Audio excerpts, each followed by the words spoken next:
great team for taking the initiative in not just managing a grants program, which we do, which is really their basic job, but for pulling together a meeting like this, which really, I think, can have a very important political impact. We're absolutely delighted to welcome back to the NED our dear friend Rafael Marques, and thrilled that he's with us. He's, as we all know, one of the great journalists and activists in Africa, and we're very, very happy to have with us this morning the Deputy Assistant Secretary in the Bureau of African Affairs at the State Department, Todd Haskell. And then we're especially grateful to welcome this morning someone who came all the way from Angola for this meeting, which is Ambassador Antônio Luvualu, who is the Special Envoy for Political Issues for the government of Angola. And he came for this meeting to have a discussion with Rafael and talk about the importance of the Angola issue today. Rafael, I said, is somebody who's very important to us. We just had the meeting of the World Movement for Democracy in Seoul, Korea, and at that meeting, Rafael was given the Democracy Courage Tribute by the World Movement for Democracy. There were two other people given the tribute, a young Rohingya woman from Burma and an activist with the Umbrella Movement in Hong Kong. They were both very young, and they were both very brilliant and courageous, and they were so good that Rafael speak, because we're very great support for Rafael within the NED. He's been a fellow here, and he's been around for a long time. Our board, Princeton Lyman, who follows Africa for our board, but also Karen Bass, Congresswoman Karen Bass, who is really the member in the Congress who takes the lead on Africa. Is always asking to make sure that Rafael is okay. And I say, don't worry, Karen, Rafael is okay. And I think the kind of discussion we're having this morning will underline the fact that Rafael is okay.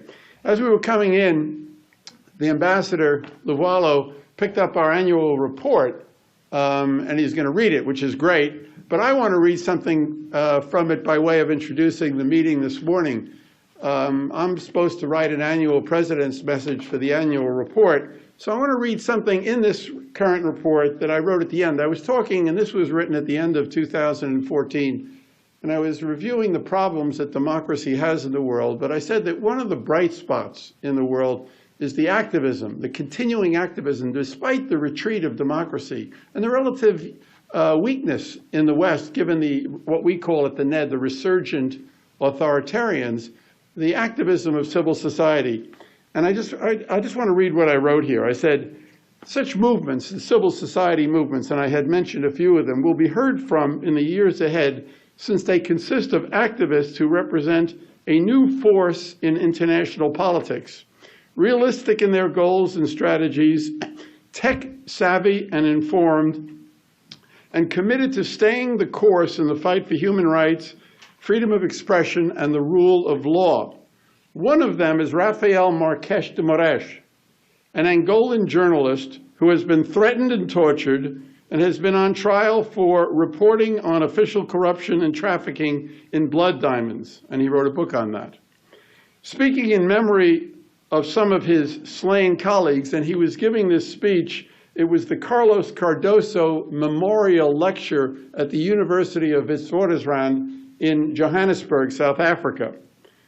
And speaking in this lecture of some of his slain colleagues in the continent of Africa, and also on behalf of journalists and human rights defenders throughout Africa, he extolled the courage, the leadership, and the solidarity, this is a quote, that are required to bring down the walls of fear, and with them the fearmongers. And he pledged that no politician, however strong and fearsome, will deter me from doing my job. And I think he reflected the spirit of the kind of activists that the NED is associated with throughout Africa, but really also throughout the world, at a very difficult time for democracy, but still one where, because of the spirit and the courage and the determination of these activists, democracy is not really in retreat, but it has a lot of potential to move forward. And it's my great hope that the presence of Ambassador Luvualu here this morning, which I find to be just very, very encouraging, will be an indication that the government of Angola is prepared in this new era that we're moving into to enter into a dialogue with Rafael on the future of Angola, and that it may be ready to embrace more clearly his commitment to fighting corruption and defending human rights and the independence of a strong and vigorous civil society. So I want to welcome you all this morning, and now it's my great pleasure to turn the floor over to our board member, the board specialist on Africa, the former U.S. ambassador to Nigeria and South Africa, a very dear friend, Ambassador Princeton Lyman.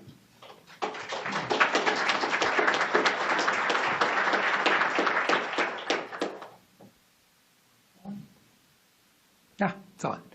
Thank you, Carl, very much. Thank you, and welcome to everyone here for what I think will be a very, very important and lively discussion.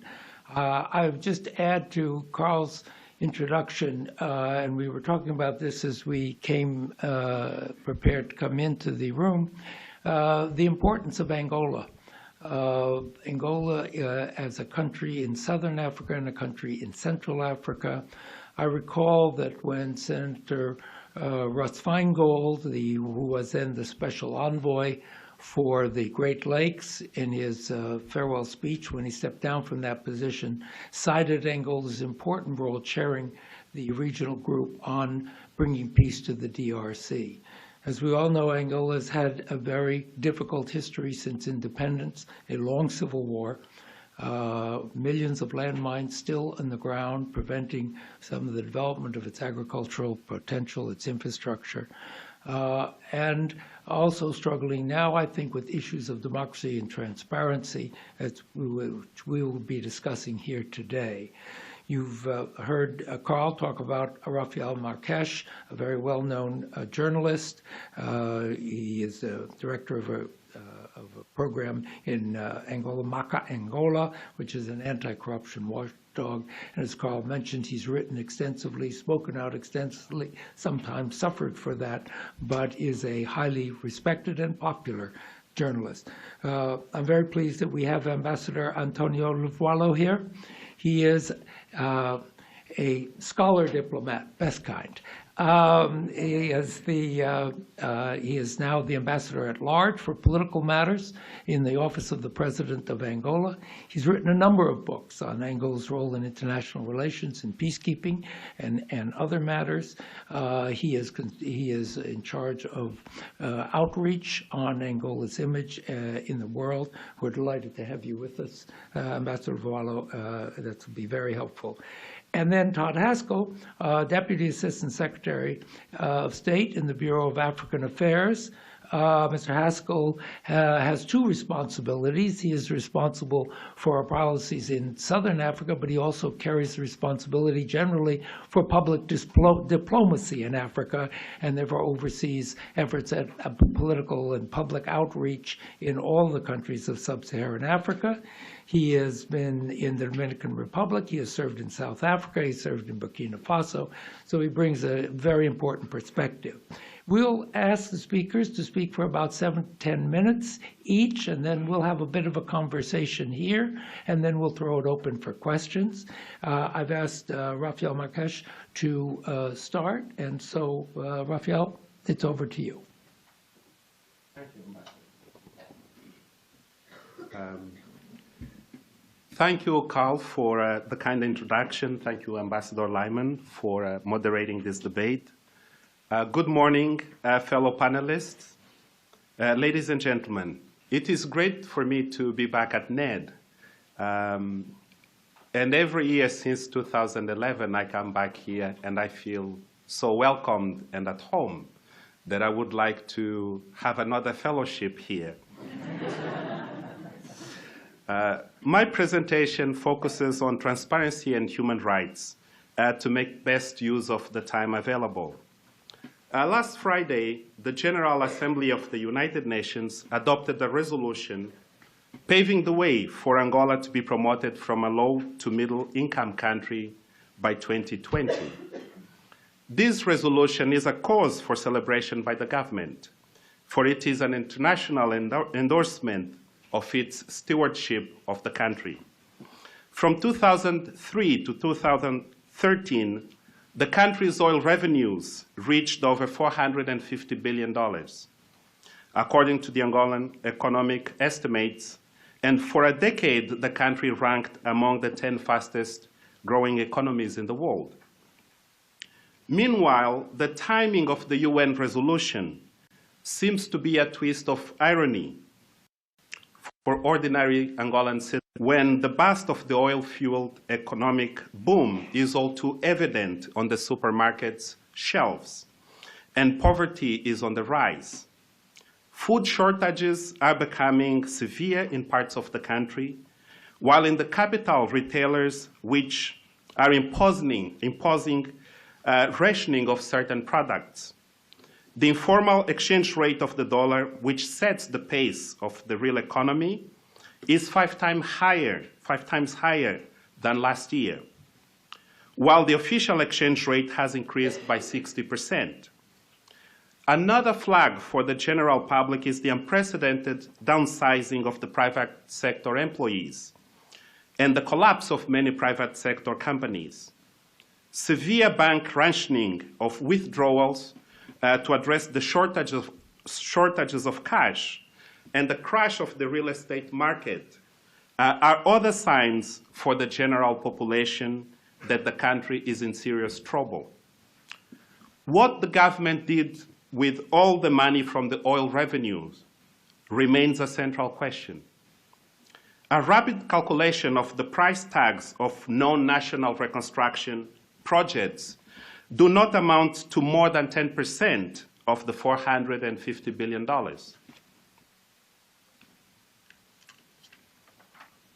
Nevertheless, Angolans are now faced with a more pressing issue. The economy was anchored on one variable, the oil price. Its collapse caused a crisis in public finances, which has prompted the government's disorientation in economic policies. Why? And let me share a reality check first.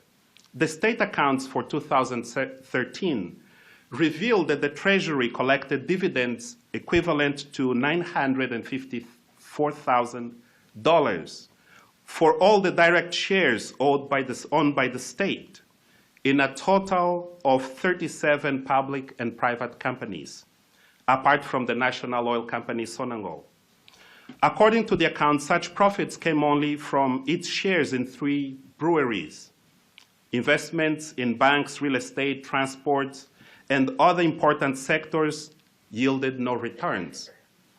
From the investments the government has made abroad in 11 multinationals, including Chevron, British Petroleum, Abbott Laboratories, and Dow Chemical Company, the state accounts reported profits of $110,000.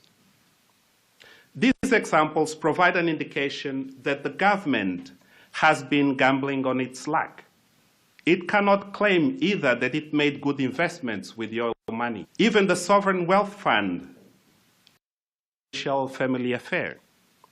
The inexperienced 36-year-old president's son, José Filomeno dos Santos, as his playground. What has become a norm of transparency in governance is the nepotism of the president in awarding critical public positions and contracts to his family. The most recent examples are the awarding to the first daughter, billionaire Isabel dos Santos, of the following: the $15 billion urban redevelopment master plan for the capital, Luanda, the restructuring of the national oil company, Sonangol, the commission for the restructuring of the oil sector, and finally, a $650 million contract for Luanda's southern waterfront. This is what I call the transparency of looting. We are to expect nothing else as far as transparency is concerned under the current regime. In 2013, the Constitutional Court ruled that the Parliament has no legal power to have oversight of the government. and I quote what the Constitutional Court said, "To have powers to call on members of the executive would be the same as having power to call on the president, who is the head of government, and that is unacceptable." I end the quote. Said the ruling of the Constitutional Court. How can we talk about transparency without institutional checks and balances? Now I just briefly talk about the human rights situation. In the 80s, under Marxism-Leninism, we had a common joke that if the government ever stopped providing Brazilian soap operas, there would be a coup in the country.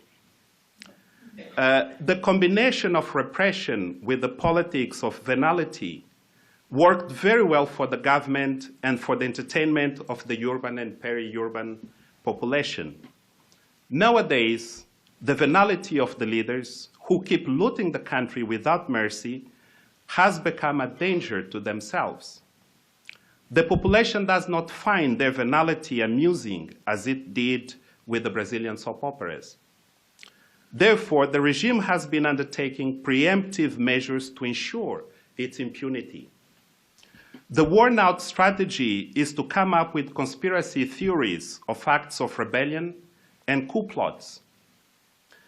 This tactic has three aims. First, in terms of propaganda, it turns the president's liability for being in power for too long, for 36 years, into an asset by portraying him as a constant victim of conspirators. Second, it serves to justify the deployment of its security apparatus to crack down on organized dissent, and thirdly, to neutralize potential leaders who can mobilize anti-regime sentiment. Let us briefly, chronologically review three cases that have gripped the nation's attention in the past year as far as human rights are concerned. First, almost a year ago, the authorities arrested activist Marcos Mavungo in the oil-rich exclave of Cabinda as he came out of Mass. He had called for protests against bad governance and human rights abuses in that province, which the government had already banned with stern threats.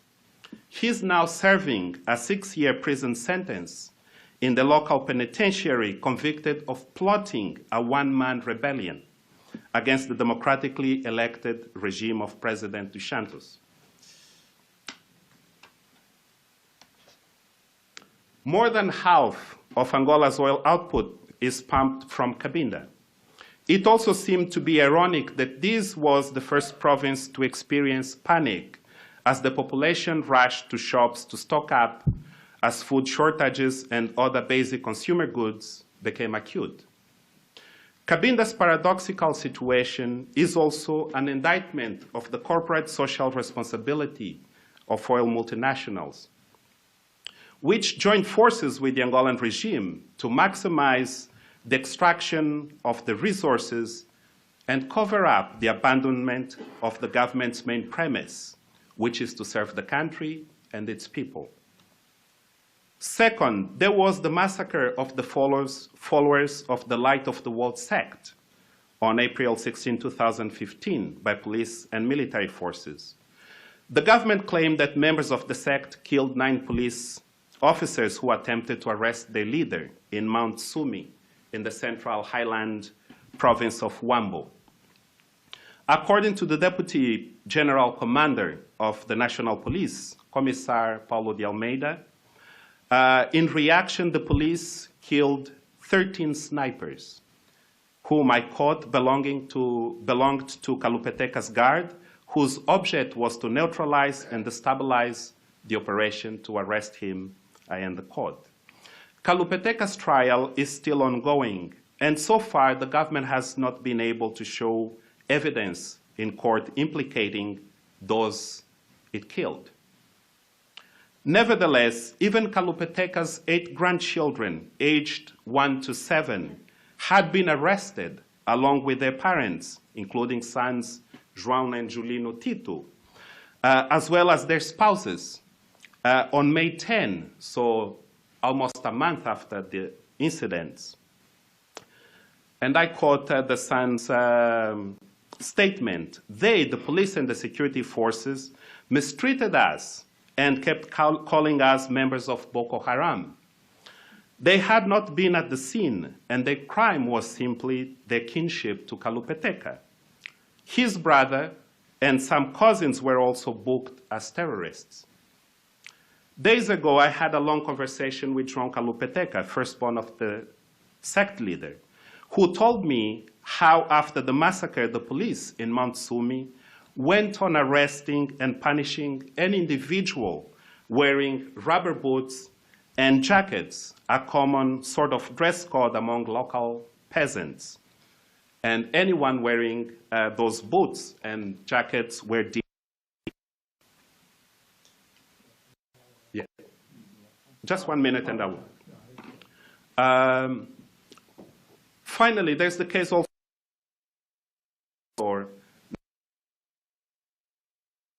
today. Publicly stated that the 15 youth activists were in league with NATO to cause the bombing of Angola by its international body or some of its member countries to overthrow President dos Santos. Ambassador Luvualu's announcement also provided a good illustration of how the aggressor would be the ultimate victim. Through protests, the youth would provoke, according to the statement, the police into killing between 20 to 25 protesters, mainly women and children, which would prompt the international bombing. The formal charges were much more modest in the way the youth would overthrow the president. According to the charges, they would march to the presidential palace where they would burn tires to smoke the president out. So far, the evidence exhibited in court in the ongoing 3-month trial is impressive. An edited video in which 2 defendants are discussing how to react if the police shot at peaceful protesters. A whiteboard with initials of the president's name, JES, as evidence of the plot to assassinate the president.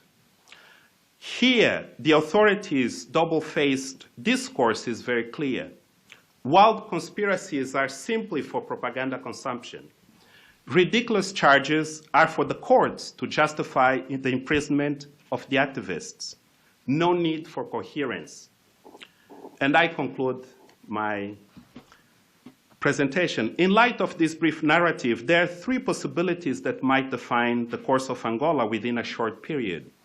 First, there might be a spike in oil prices, and the government will continue to run through patronage, repression, and luck. Second, a conversation on the need for a post-dos Santos peaceful transition and democratic institution building will gain momentum, and the authorities will find a dignified solution through dialogue with other sectors of society. And third, we let the situation play out, and until, to borrow the title of Chinua Achebe's book, things fall apart. The consequences of the last scenario would be unpredictable and tragic. Now, as I have learned here in DC, one has always to make a recommendation to the US government. Since the US is the country that pays the most attention to human rights issues in Angola, as there is a paucity of international attention, here is my recommendation. Support a national dialogue in Angola to address the current crisis. Deputy Assistant Secretary Haskell's presence here today is a good example of a simple but effective gesture that could be undertaken in Angola to start such a dialogue. And just as we were there in the room, Ambassador Luvualu and I came to the same conclusion that we must have this kind of discussion in Angola as soon as possible. Thank you.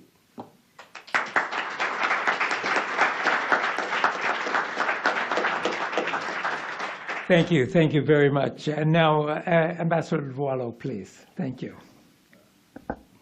Oof. Mr. Todd Haskell, Deputy Secretary of the State for African Affairs, Ambassador Preston Lyman, Mr. Carl Gershman, President of the National Endowment for Democracy, Mr. Rafael de Moraes, our loved journalist, directors and staff of the National Endowment for Democracy, NED, Excellencies, distinguished guests, dear fellow citizens, ladies and gentlemen, good morning for you all. I would first like to apologize for my bad English because I'm not an usual English speaker, but speaking via email. Thank you all for this invitation. The Angolan government is looking forward to have activities like this. As we spoke here in the DC or in Angola, we are looking forward to this kind of debates. I had a presentation, also a presentation of 7 minutes to make, like Rafael made his presentation, but I think that the crowd here is not interested in hearing my presentation, but is interested of hearing the answers for the Rafael's questions that he left on air. So I think that this 1 hour of debate will be very good so as to can understand what is happening in Angola right now. So as I was telling you, Angola is Rafael told us that in Angola at this moment we have food shortages, etc., because of the fall of the petroleum prices. That's not 100% truth, because Angola is not in crisis. Let's put it clear. We are not in crisis. We are living a crisis. And we are living this crisis because of the fall of the petroleum prices. To give you an example, if we were having $100 per barrel, and now we are having $35 maximum per barrel, it tells us that we lost 65% of our international power for having international currencies, namely the US dollar. So that's for, we will have some difficulties of having external products. And as you know, for the last 35, almost 40 years, Angola is a country that lived almost by petroleum. So we found our way to take a step ahead of this problem, that is the diversification of economy. But the diversification of economy will not be made in 1, 2, or 3 years. For example, to have a cow that can give milk and can give meat, you have to give it a minimum of 5 years so she can grow and she can give you milk, cheese, etc., and meat. And imagine if you are talking of feeding 24 million people. It's not thinking about me or Rafael. We are thinking about 24 million people. So the road is made. We are making our way step by step to the diversification of economy. So, but going to the questions that Rafael has posed here, very interesting questions. Where the government did with the money of petroleum. What the government did with the money of petroleum. Ambassador Preston Lyman told me in the room that he's been in Angola this year, 30 years after being there for the first time, and he noticed the changes in Angola. What the government did with the money. The government built new cities, Rafael. The government built new roads. The government built new hospitals. I think that we cannot think that the thing that the government made from 2002 until today, 13 years, are nothing. They've made a good efforts to provide a good life to Angolans. And I think that we have been having some problems here in passing the government's message here outside Angola. Because we have voices like Rafael that does his job, a very good job, but we need also to provide you data about what the government has been doing. So I never heard Rafael speaking about the 7 million Angolans who attend school for free. I never heard that. 7 million Angolans who go to school without paying anything, children. I speak 7 million, it can be more. I never heard Rafael speaking about the 10 million Angolans or more that have health for free, health provided by the government. So the government is doing a lot with the money of petroleum, a lot with our reserve of petroleum. But I've also noticed one thing, and I think that is important to explain that. If we have the petroleum barrel in cost of $100, it doesn't mean that the Angolan government will stay with the $100, Rafael. The money will serve to pay the company who works with the petroleum, to pay the dealers of the petroleum, to pay Wall Street, to pay a lot of people. The money doesn't stay all with the Angolan government. So that numbers that you gave, we have to analyze, to think on them, because not all of the money of the petroleum stays with the government. We have to give the companies, etc. But let's also reflect on some stuff you said about the president's sons, etc. I don't think that for the fact of a person being a president's son makes him less citizen than the other citizens. So what will the president's son around the world do? They will study, and then what? They will stay at home? President George W. Bush was president. His father was president. Nobody told him that he cannot be president because his father was president. That's not a way to see the things. But if you want to go to that way, Rafael, I'll give you one example that I think can serve to you, so you can not talk more about this stuff of president's sons being in some cabinets. In 2009, I'll give you an example of a country that is not an African country, it's not in Africa, it's not an undeveloped country, it's a country, a big country. I'll give you the example of France. In 2009, Jean Sarkozy, at time with 23 years old, he was appointed by his father's government as CEO of La Défense. I think that many people here know La Défense. La Défense, it's the biggest economical center of France, with a budget, an annual budget of 1 billion euros. So for 5 years, he will have with him 5 billion euros to run, the president's son. At the time, Jean Sarkozy had 23 years old. So nobody made a scandal because Jean Sarkozy was appointed. He was appointed because he was capable of being appointed to that post. He's a human being.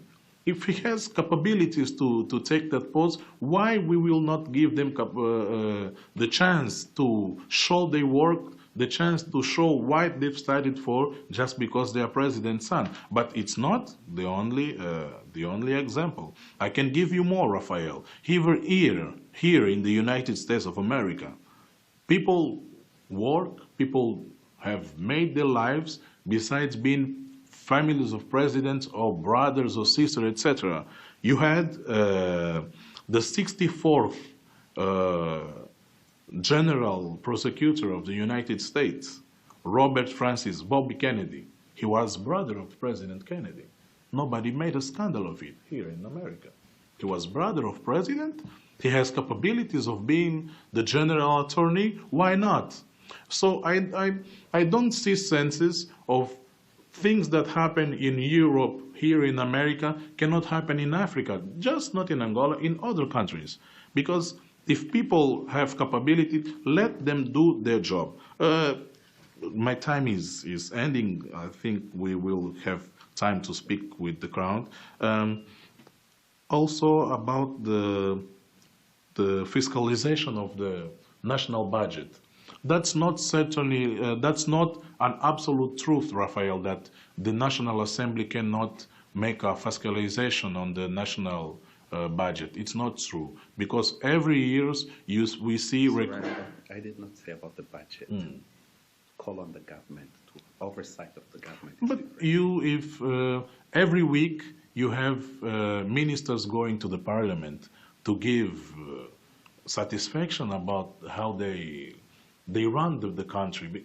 That's not a thing that we have to see in the top, in the level. We just not have to see the president. We will see Angola as a whole, not just one person's country, because Angola is not a one man's country. It's 24 million Angolans who are living there. So I think that when Rafael tells us that we have 15 Angolans that been arrested for reading a book, that's not true. That's, excuse me, Rafael, I have to tell you, that's not true.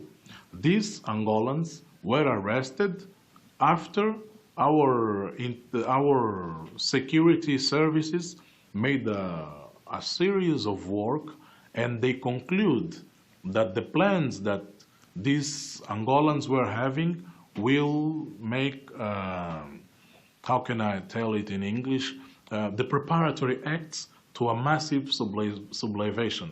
And Ambassador Princeton Lehman, let me tell you that if that meeting that 15 Angolas were having, if that happened here in the United States, the security services would have the same action or worse than the Angola security services had. Because I can remember you, Rafael, you are laughing, but this is too serious. I can remember you on the 29th of August 2015, here in the United States, the Department of Justice informed that 3 individuals were convicted to 12 years in jail because of attempting of doing something using weapons of mass destruction here in the United States. Corey Williamson, 29 years old, Brian Cannon, 37 years old, and Terry Peace, 47 years old. They were chatting on the internet and discussing how they can use weapons of mass destruction to go against the federal government here in the United States. They were arrested. So why 3 individuals can attempt against the security of the biggest nation in the world, and 15 individuals cannot attempt against the security of the Angolan government? So that's not a matter to us as civilians to discuss. That's matters of the security forces to discuss. That are matters of the justice to discuss. So that's not my time for sure. Okay. Thank you very much. Okay, 2 minutes. Okay. One more thing I want to tell about Marcos Mavungo and the massacre that Rafael told us about Calupeteca. There was no massacre, Rafael, because the accusation that people made that the police killed 100, 200 people, never, even the police or the political parties that accused the police of killing the people, we never found their bodies. You saw the bodies of the 100 persons who were killed? Never. You cannot hide 100 persons in 1, 2, or 3 days. We cannot do that. In modern times, you cannot do that. This Calupeteca spiritual guide, he was telling people to leave city, to live in the mountains. So they lived all their lives away to live in the mountains. And the police told that we are not living in the Stone Age. We have a state, we have a government who can provide health, who can provide education. So people should not live in the mountains. They have to live on the cities, on their homes. So in that process, to the police telling people to leave that scene, some police were killed, and we saw the police body. And some, I believe that some civilians were also killed, I believe that. But we cannot prove. At this moment, the question is in the courts. The courts are debating. Mr. Calupeteca has his lawyer. The prosecutor of the government is presenting his version of the facts, and we will wait. Another problem that we are having is that people are so impatient with the Angolan authorities that they don't give time to the Angolan authorities to speak or to to make their job. If the justice is working, let's give justice time to work on the cases of the 15+2, of the Mavungu case, of the Kalupeteca case. Let's give Angolan justice time to work. And just for finish, Ambassador Princeton Lehman, I want also to tell my friend Rafael that when we are discussing human rights in Angola, we cannot see that as a personal thing. I understand that Rafael is a human being as us, and he has his feelings because he's been convicted. He thinks that is injustice. But how many people in the world or here in America have been convicted and they think that was unfair? The courts will say, the Supreme Court will say if your trial was fair or unfair. But when we are discussing this stuff, we cannot discuss it with emotion. We have to discuss it seriously because we are speaking about a government that was elected by the people of Angola and has until 2017 to complete the mandate. If me or Rafael, if we want to criticize more, we have to join a party. Rafael, let's make a party of both of us, our own party, and we will undergo to the election in 2017. And who knows that if we can make it to the parliament and we will pass our message to the people or to the United States government or stuff like that. So thank you, Ambassador Lyman, and I think that we have time to speak also with the crowd that is here. Thank you so much.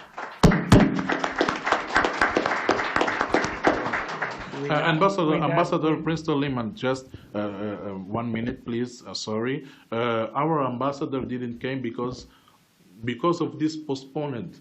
He has already a meeting today in New York, so he is out of town. But I think he is with us, and he sends a salute to Ambassador Lehman and to Ned also. And he thanks the invitation for being here.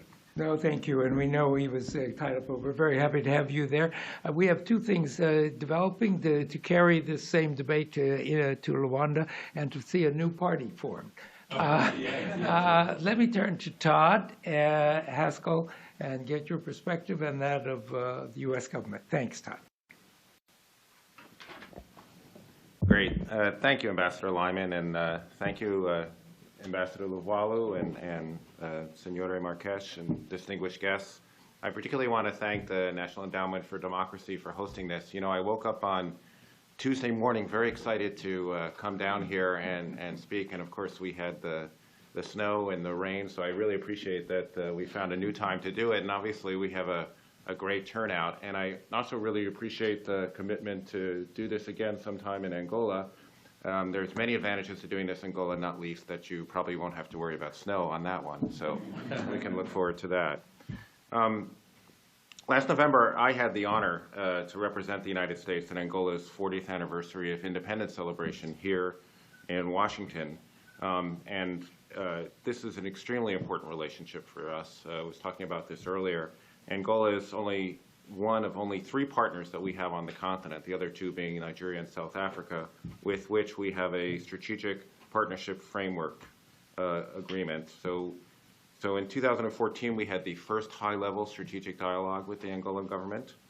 And 3 months ago, we committed to build on that strategic partnership framework with the first ever bilateral dialogue purely on the issue of human rights, a human rights sub-dialogue. Since establishing diplomatic ties in 1993, our relationship has been forged not only through strong trade, which is very important, but also with a commitment to regional peace and security. And Angola has shown able leadership in the Great Lakes and in the Gulf of Guinea. It's worked to prevent conflicts and promote peace, security, and stability. And I can also note Angola's role as a chairman of the Kimberley process and as a member of the UN Security to commercial and security opportunities to strengthen our foundation. Together, we've tackled social and economic development with projects promoting education and health, and we continue to seek ways to constructively engage on a variety of issues, including human rights. Like the United States, Angola will hold presidential and parliamentary elections in the near future, And as the elections approach, the United States will continue to support free and fair elections, freedom of expression for all the candidates, and the importance of a transparent electoral process. Free and fair elections are a key part of a strong democratic governance, but there's many elements, including universal human rights of freedom of speech, press, and assembly. And we advocate for human rights because we believe that these principles are critical to any countries, but also to Angola's continued stability and prosperity. Last year, as I noted, I co-chaired the nearly 2-day-long human rights sub-dialogue along with Deputy Assistant Secretary Stephen Feldstein from the State Department's Bureau of Democracy, Human Rights, and Labor. And we met in a small room with Minister Mangueira, the Minister of Justice and Human Rights from Angola, and went over in detail a whole variety of different human rights issues in our country. It was unlike anything in my experience, an extremely robust and in-depth and frankly frank dialogue on topics from freedom of religion to trafficking in persons and also the Angola 15+2 court case. I was impressed with Minister Mangueira's willingness to participate in such an open and at times difficult conversation.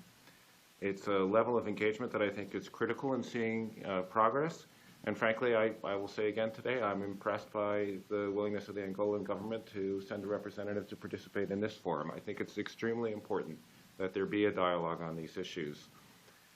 The engagement of the United States on the issue of human rights is not just limited to government dialogue. In fact, as part of the human rights sub-dialogue, we hosted a meeting with non-government civil society partners soliciting their views on the state of human rights in Angola. And I would note that Minister Mangueira participated in that dialogue as well. Further, through our USAID mission, we've implemented programs in Angola focused on the transparency of public finance, encouraging Angolan youth to participate in peaceful political dialogue.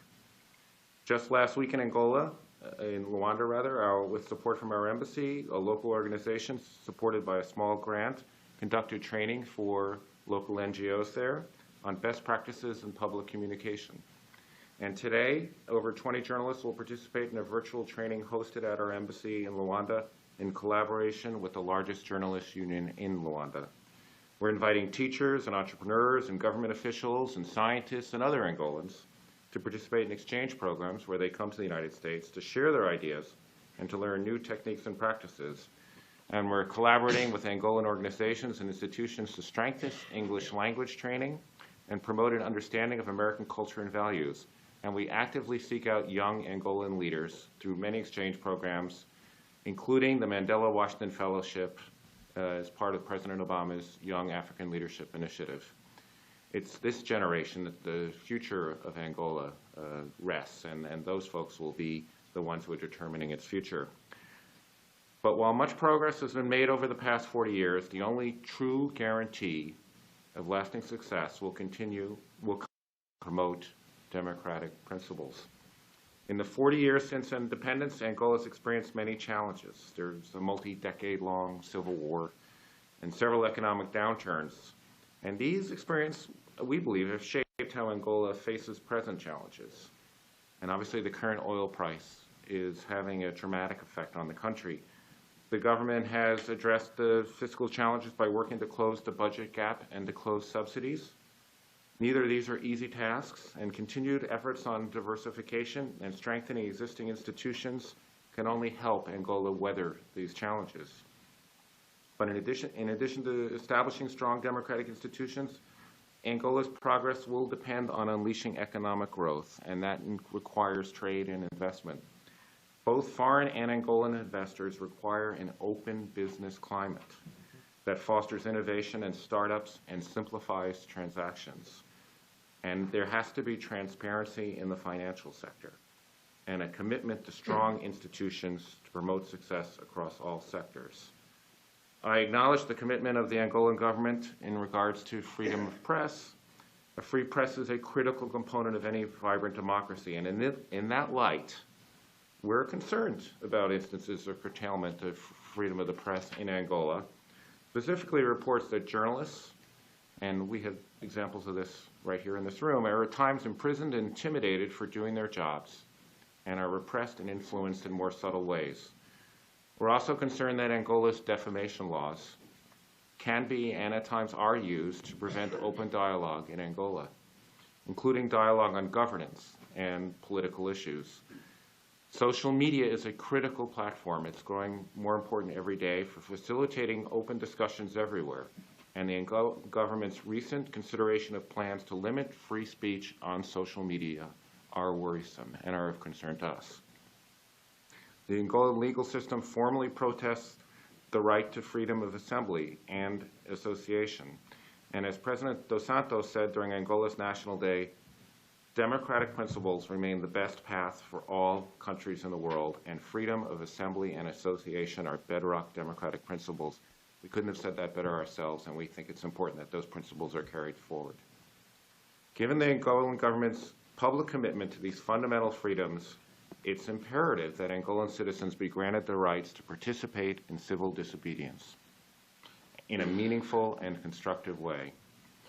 Though legal demonstrations and political, social, or rather through legal demonstrations, political, social, and cultural opposition, using the mechanisms established by the Angolan Constitution, and that those in leadership are held accountable.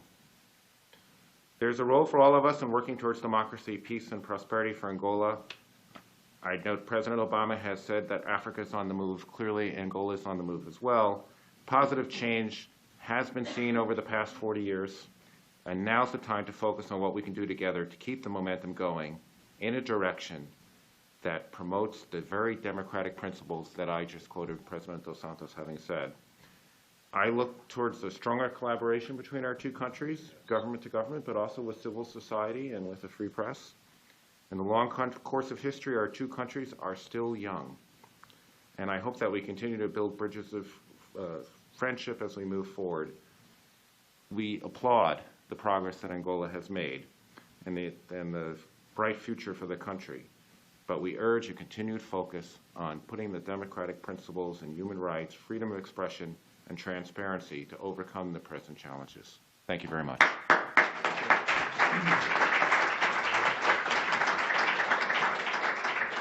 Let me just take a couple of minutes. I just returned from Khartoum, where Sudan is struggling with the concept of a national dialogue. And with the ideas of transformation, but there are a great many problems there. And one of them is the difficulty of an existing regime to undertake a real democratic transformation because of insecurities, about worried about the outcome of it, treating it as a zero-sum game. And that's part of the problem. That's why protesters get arrested, or even as they carry out the national dialogue. In Sudan, they're arresting civil society people and intimidating journalists. And it seems to me that the fundamental issue, the underlying issue in the debate is, how does a country like Angola, and perhaps the opportunity comes with this economic crisis, to undertake the kind of dialogue and movement that can move to some of the things that Todd talked about, to a much more democratic, much more open system, without people fearing it's a zero-sum game, that it's we're in or we're out. And there are a lot of countries who have done it. Chile, South Africa, South Korea, Taiwan, Indonesia. It can be done, and I wonder if there is an opportunity in a real rich dialogue, but it can't only be one of those national dialogues. It's also got to have political commitments to begin to move in that kind of a transition. So get comments from both of you for a couple of minutes, and then I'll throw it open. Okay, thank you. Thank you, Mr. Todd Haskell. Thank you, Ambassador Princeton, and thank you again, Rafael. And thank you to the crowd. That I think you want to make your questions. I think you'll make it. Ambassador Princeton, I think that yes, we can have this way in Angola. So you've mentioned the Asian tigers, the Singapore, etc., that have made their way, have built their way of development away of the petroleum. And I think that we are now struggling to fight the Dutch disease, as you know, the Dutch disease caused by the dependence of petroleum. And I think that the National Development Plan 2013-2017 will give us ways that Angola can find this good path to look into the solutions of having internal responses to deal with this crisis on the petroleum market. I think that all these recommendations about democracy made by Undersecretary Todd Haskell, and sorry, and he, Undersecretary also quoted President on his speech of the 11th of November. I think that the Angolan government is the first entity that wants to make the country democratical. It's the first. And we are struggling to enforce democracy in our country. We know it's a long way. We are a nation with 40 years old and just 13 years in peace. So we have lived difficult moments in the 70s with the South African invasions, in the 19s with the internal war. And I think that now we are in the way of making a lot of internal challenges, and I think that the government is showing signs that it's committed on maintaining democracy, on maintaining the respect on human rights. Last visit of Minister Mangueira here in the United States, I think that it was also approved of our open mind spirit. So I think that with the collaboration of all Angolans, Rafael, me, the other Angolans who live here in our big diaspora, we can make a good and a strong country in Africa and in the world. Rafael, you can, please. It's always interesting when we discuss with Ambassador Luvualu. Everyone gets to expect great statements that... And just to, in terms of dialogue, I think the major issue is the cover-up of corruption. Okay. And that's what scares the government, because the government, the president in particular, doesn't want to stop that. Had he stopped that, had he felt that his family has enough and those around him, dialogue would be much easier. But all these measures of repression are essentially to cover up and to ensure his impunity. And it's not possible to have dialogue and ensure impunity at the same time. And just what Ambassador here said on the great things that the government has done, there has been one hospital built since independence. In 2006, it's the Luanda's Provincial Hospital. And that hospital collapsed. No, Rafael, sorry. No, please. sorry. I didn't interrupt you. No.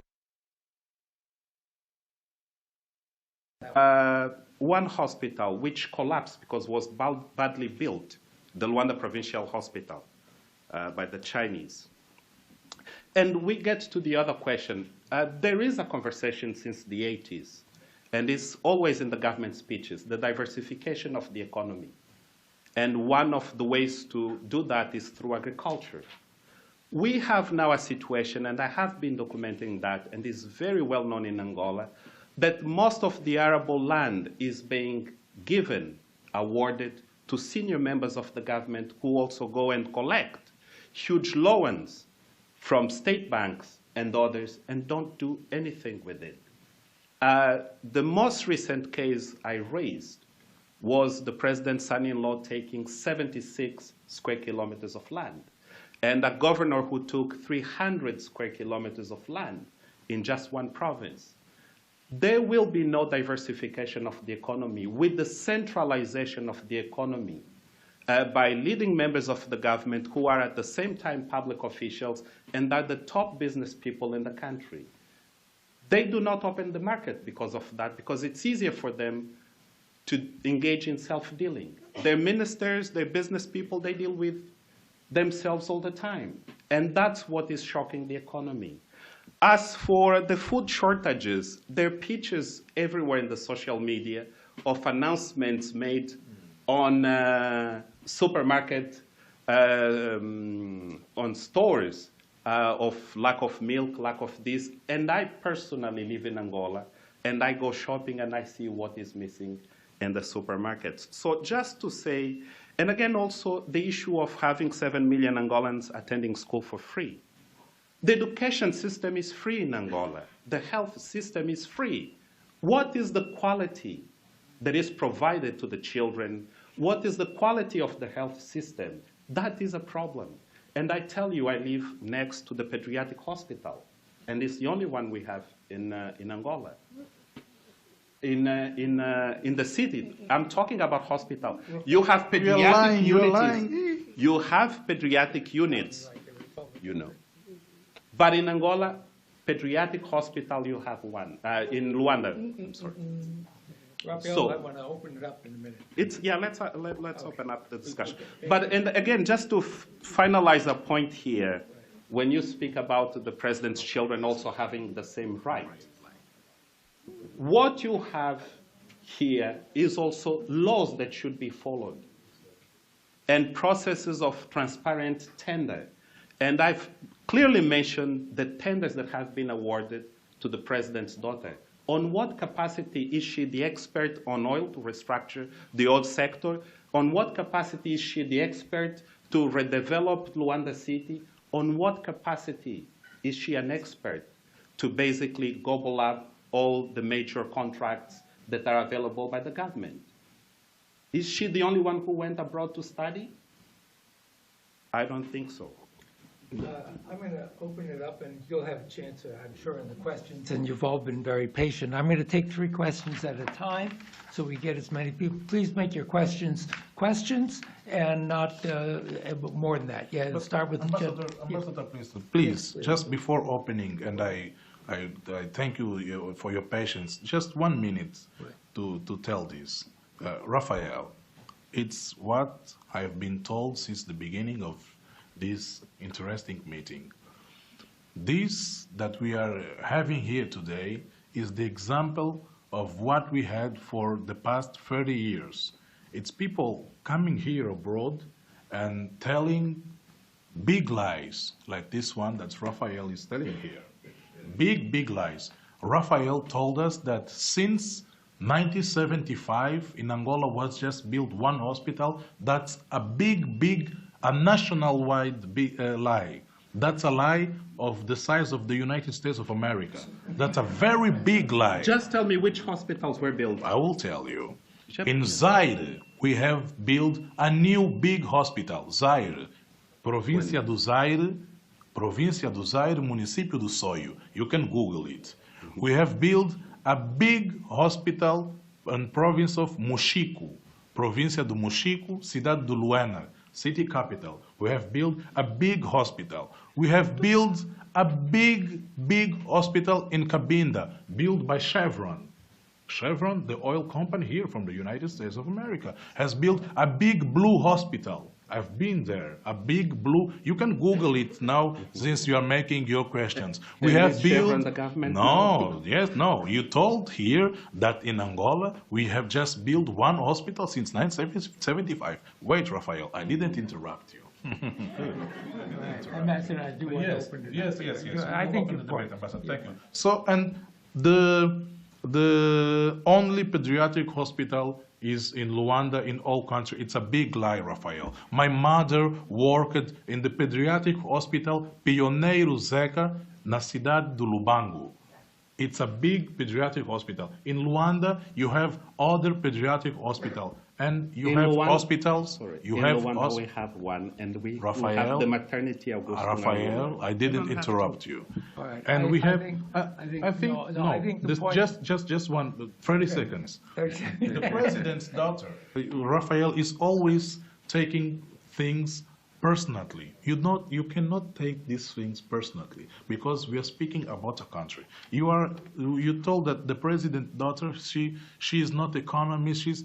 I think that when we speak about someone, I think that the companies that concurred to that public bids, I think that it's not a person, it's companies, and I think in some cases international companies. So it's not that person. Returning to 10 seconds, Ambassador. Returning to that example I gave you about Jean Sarkozy, this young man that was appointed CEO of the biggest economical center in France to run 1 billion euros per year, he had 23 years old, and at the time he was making the second year of his degree in his law degree, and he was repeating the second year. But no one said that he was mathematical. He was appointed, and people just accepted it. Okay, I'm going to take 3 questions. I'm going to start with the gentleman here. Please make them specific, and then we'll give everybody a chance. Serafim de Oliveira with Friends of Angola. Listen to the Ambassador Luvualu. I am under the impression that the Angolan government is more looking for a win-lose paradigm. Let's make it clear. I really want to question. I'm sorry. My question is, what leverage has the Angola, the U.S. government has to, in order to help Angolans to a kind of convene a national conference with the participation of all the living forces in the country to decide the future of the country in a very, say, democratic or peaceful way? That's my question. Thank you very much. I think someone way back there, gentlemen, I see a lady all the way at the back, all the way at the back. And then there's someone right there, the gentleman in front of her. That'll be the 3, then I'll come back to another round. Thank you so much. My question is to the ambassador. In your response to you, please. I'm sorry. So, in your response to Rafael's presentation in relation to the 15 activists that were arrested, you said that the government or the security had done its own investigation before they were arrested. So I'm just wondering, why did it take 5 months to press charge against them if you had so much evidence to put them in prison? So that is my question. Thank you. And then the gentleman there, and then I'm going to come back on the second round. And please identify yourself. I'm sorry. Sure. Michael Allen with the endowment. The ambassador has twice now cited the example of Nicolas Sarkozy's appointment of his son Jean to La Défense in 2009 as an example of, as an attempt to justify kleptocracy and nepotism.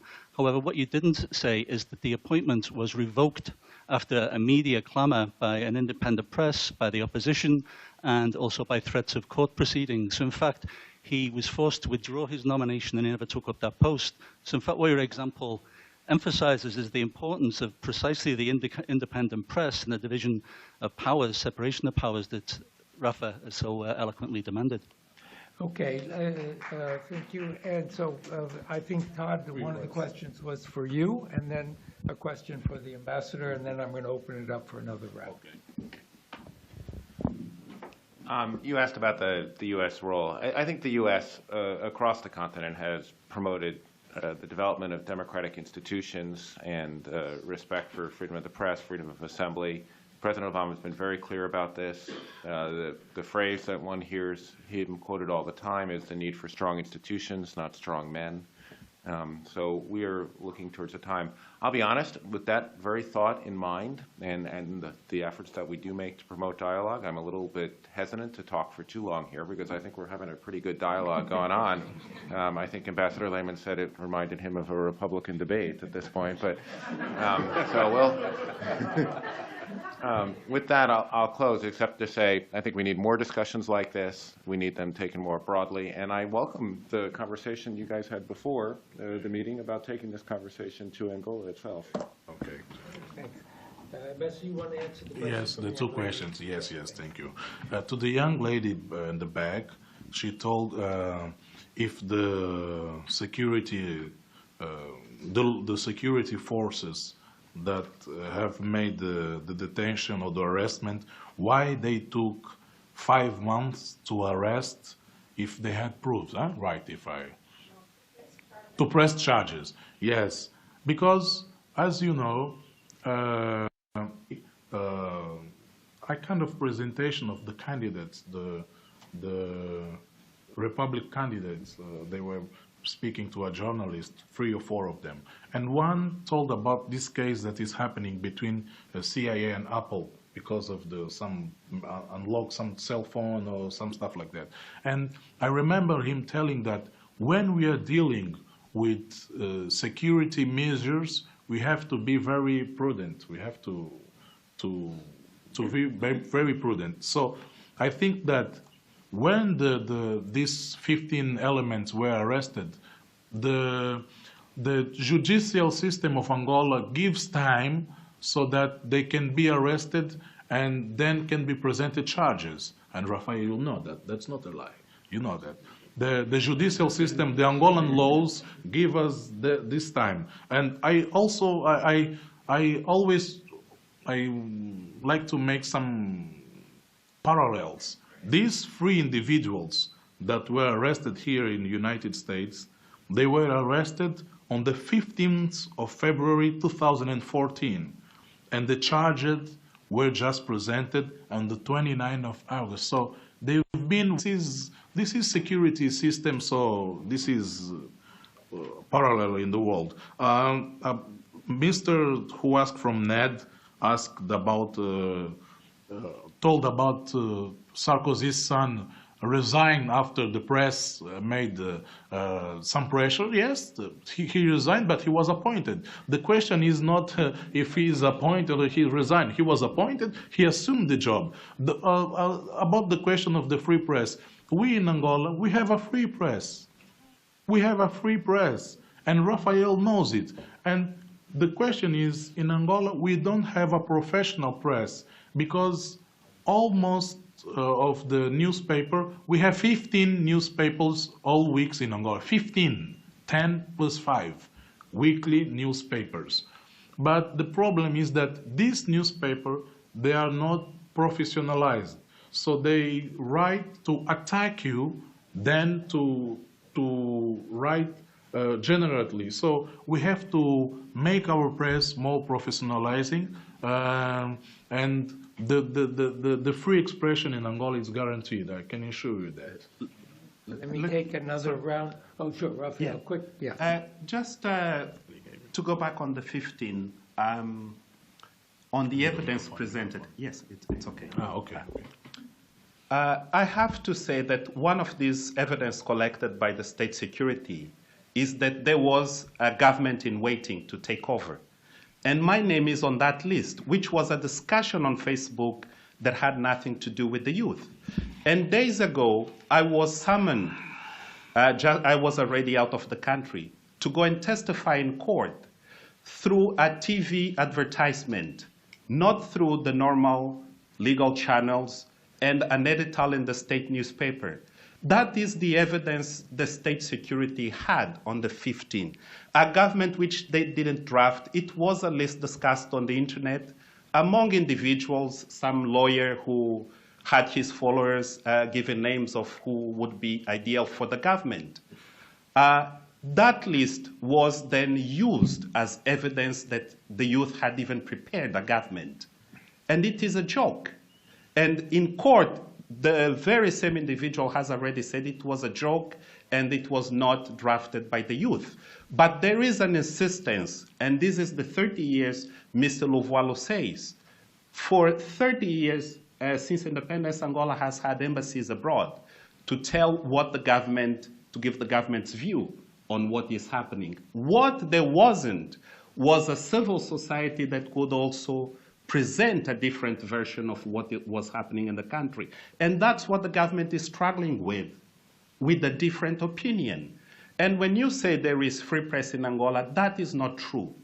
I'm not allowed to speak for the state newspaper for which I had worked for early in my career. I'm not allowed to speak on the public television. You can go to debates at forum like this. I cannot attend forum organized by the government. That is true. I was in court to and you say it is normal, there's normal proceedings. I went to court to see the case of the 15. I was not allowed in court.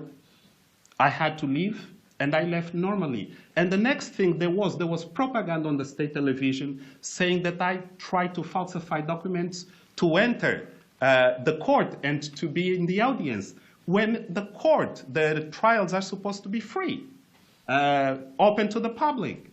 So that is a good example of how it is very difficult for the government to sustain a dialogue with other sectors of society. I'm going to take just a couple more questions because we're running out of time. Gentleman here. Challenge Corporation. My question is, will it be possible for NED, in cooperation with the two Angolan speakers, to make available their written texts? We didn't get an opportunity to see the ambassador's text, and I think that Rafael was stopped before he got to the end, and perhaps put it on the website. Okay, that's yes. Let me take a couple more gentlemen right on the aisle there. Thank you. My name is Nia Kwete. I'm with the African Immigrants Caucus here. My question is for the Deputy Assistant Secretary. You just said that across Africa, the U.S. promotes democracy. I'd like to respectfully take issue with that. When I look at Egypt, when I look at Rwanda, when I look at Uganda, when I look at Ethiopia, and this is currently, and if you go back in history, there are many instances. So I hate to take it away from Angola, but I'd like to challenge the position that the U.S. promotes democracy. There have been many dictators in Africa that have been supported, and if you can address that, thank you. Okay, and then I can take one more. I think there's a lady right here. And then I apologize. Yes, hi. I'm with Joan Maurer with the Broadcasting Board of Governors. We run Voice of America. I'd like to find out if there's any possibility of opening up the radio airwaves in Angola. So, for instance, in most African countries, we have our own FM frequencies, and we're able to broadcast in those countries. And it's a really great thing between the United States and those countries. And also, if there's a way of extending private radio's frequencies outside Luanda. So, in other words, more private stations outside Luanda. Thank you. Thanks very much. I'm going to start with Todd, and you can use this as a closing statement as well. And then move straight down. Thanks very much. Todd? Well, first of all, let me thank you all for hosting this. I think this is a really important effort to bring people together and have these kind of conversations. And that, I guess, does relate to the question that was posed. I think, you know, in state and in the Bureau of African Affairs and in cooperation with the White House and President Obama, we've identified U.S. goals in Africa. There's obviously a variety of them, but you can put them in 3 words, which is peace, prosperity, and democracy. And that's what we try to achieve throughout the continent. I think at times there can be conversation with us about our tactics. Sometimes it's better to do things publicly, other times it's better to do things privately, but everything that we are doing, that the United States is doing in Africa, can be captured in those 3 words: peace, prosperity, and democracy, and that's at the center of our policy. I think today, certainly our relationship with Angola spans all 3 of those things. Yes. And we talk to them about their regional role as an important actor in terms of peace and security on the continent. We certainly have an important trade relationship with Angola, but we also very vigorously engage in a dialogue about democracy and human rights. And we have differences. And we make those differences clear. And frankly, I think in our conversations there have been times where we've come to learn things about the Angolan point of view, but frankly that they've learned some things from us as well. And I think we're, you know, today is an evidence of moving in the right direction. That's not unlike our relationship with other countries on the continent, where we have a variety of different factors engaging our relationship.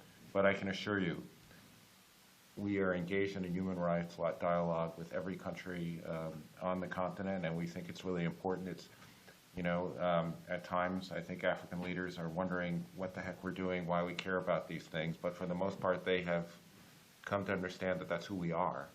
And those are the kind of conversations that are extremely important to us, and that's what the United States stands for. So that's how we continue. Again, thank you to the National Endowment.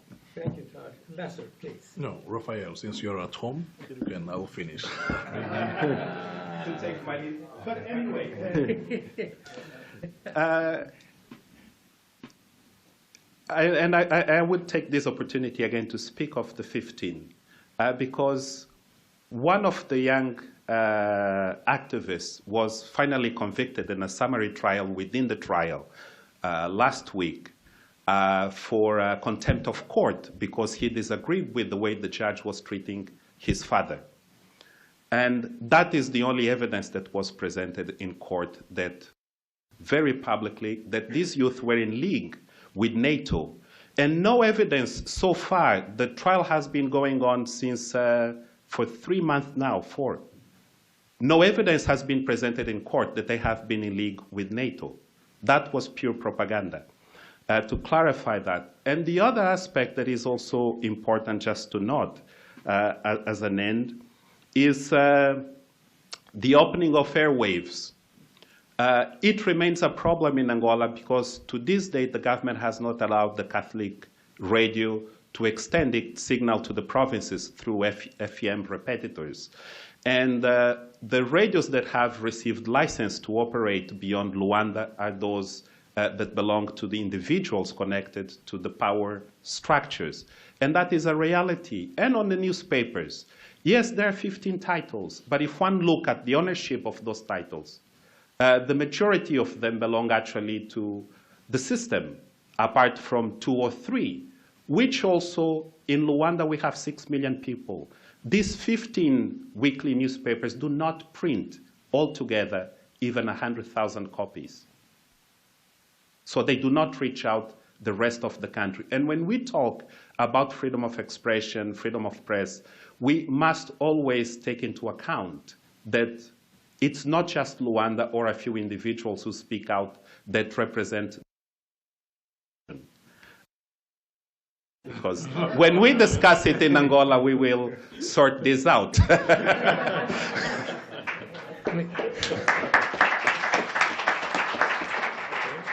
Please don't take those practices from our debates back.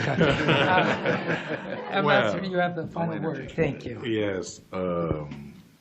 I think that the time is not sufficient, so just to be short. We had some countries abroad supporting their plans, but that is another talk. And responding on that government that Rafael told that it was someone who made the government, I've told Ambassador Princeton Lehman that if the CIA found in my house some papers of discussions that I had in internet to form a government here in the United States, I think that they will call me to justify it. I think that because these individuals that I told you that were arrested here in the United States, these 3 individuals, they also were having discussions on the internet. So that's very discussable. If someone found it, the authorities now, they now know that the government was not made by the individual that are arrested, but was made by other individual, but in court. At the moment, how will they know? And Rafael told us that he was not allowed on the court, because I think that if you follow this case of these 15 plus 2 individuals, the courtroom is not bigger than this room. It's normal, it's our court. We have to respect it. If Rafael, if you didn't have place to sit, where the court will put you? On the floor? No. I was the first to arrive. No, that's not true. I was there and I saw that you are not the first. Yes, there. I was there and I saw that you was not the first to arrive. So as I told you, Rafael takes things personally because, and we understand that he is how can I call it, activist. He is an activist, and he's making his job, and the government respects Rafael and respects the other activists. The lady posed a question on opening FM frequencies in Angola. Rafael, one more time, you are not telling the truth. Angola is the only country in Africa, notice very well, the only country in Africa where the biggest opposition party has his own radio. UNITA has his own radio. It's called Radio Despertar. And broadcasts freely. People hear to this radio, and you know that, Rafael. That is part of the peace agreement. Yes, but it has helps. nothing to do with freedom of expression. It helps to and do. It only broadcasts in Luanda. No, it's not only Luanda. Yes, of course it only. It's FM. No. They have it's repeaters. So if you have an intention, and we have been seeing radios appearing in Angola all years. These years we have 2 more radios opened. So I think that this is a debate that will take us many hours or many days to make. And I thank Ned for inviting us, for having me. I thank Ambassador Preston, Mr. Todd Haskell, Undersecretary. I thank also Rafael, and I thank you for hearing me, and I hope that I can be invited for more debates here in NED or here in the United States. Thank you so much. I want to thank our brothers. I just want to come back for a moment. I'm sorry to hold everybody for just a couple of minutes. I want to go back to something Rafael said in his opening remarks about the choices ahead for Angola. One is to sort of move along in the same system that's been operating. And governments can do that. They can do it for so long. With a heavy emphasis on security and worries about press and other ways of keeping control. But those cost the country a great deal, and they don't necessarily can't be sustained forever. The second option, which Rafael proposed, was a national dialogue. I would say that that's the first step. But I think going back to something Rafael said about, the government is concerned about opening that dialogue because of past corruption, et cetera, that has to be on the agenda too. That transitions take place when you work through issues of impunity, et cetera, in a way that permits the transition to go forward. It takes all sides to do that creatively. And I think for Angola, which has so much potential, but has a number of the issues that we've discussed today, embarking on that kind of process, maybe with help from organizations or from the State Department, et cetera. It won't be an easy dialogue, but I think it's necessary rather than to fall into what Rafael said was the third, which that things begin to fall apart, and that would be the worst of all. So I hope this is just a tiny bit of a thought of how this dialogue can open up in a very fundamental way with a lot of issues on the table, and then how everybody can move forward in Angola. So I want to thank you all. This has been very candid. Thanks, Carl. Thanks, Dave Peterson, Pierre. And thanks to you all for being here. I apologize for holding you a little bit late, but I hope you'll give thanks to our participants. Thank you very much.